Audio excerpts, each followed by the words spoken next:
représente le collectif Visa Mariage, couple binationaux franco-étrangers, composé de centaines de couples injustement séparés par la fermeture des frontières depuis mars 2020.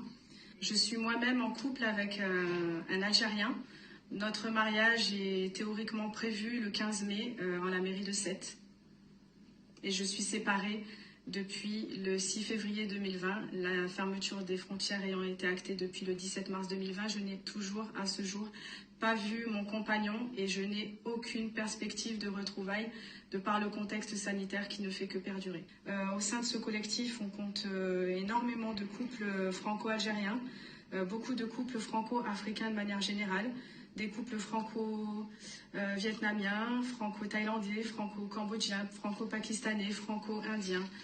J'en oublie certainement, nous sommes très nombreux, des couples dont parfois la maman a accouché d'un enfant seul, toujours séparé de son compagnon, des enfants qui ont soufflé une première bougie seul, le papa n'a pas pu étreindre le nourrisson dans ses bras.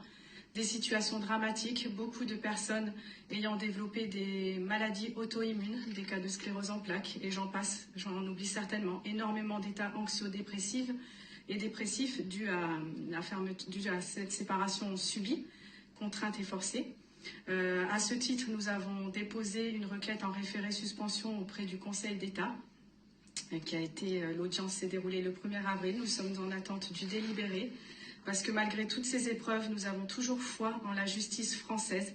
L'association des amoureux au banc public, que je tiens à remercier tout particulièrement, s'est portée requérante en tant que personne morale à nos côtés.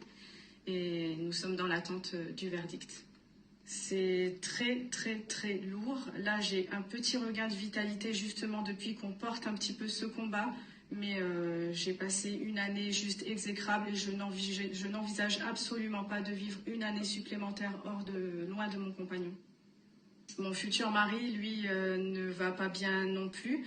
Vous pensez bien la frustration engendrée par une séparation subie de la sorte. Quand on se met en couple avec un étranger, on sait ce que ça implique, on sait que ça va être compliqué. La distance, on l'accepte, mais là, c'est une distance subie, avec aucune deadline, aucune perspective de retrouvailles, et c'est ça qui est très très lourd à supporter psychiquement.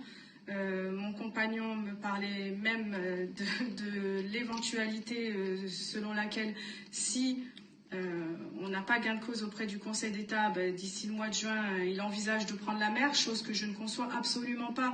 Mais pour vous dire l'état dans lequel on en arrive, les états de détresse dans lesquels nous trouvons, et bon nombre des couples que je représente se trouvent dans le même état de détresse psychologique.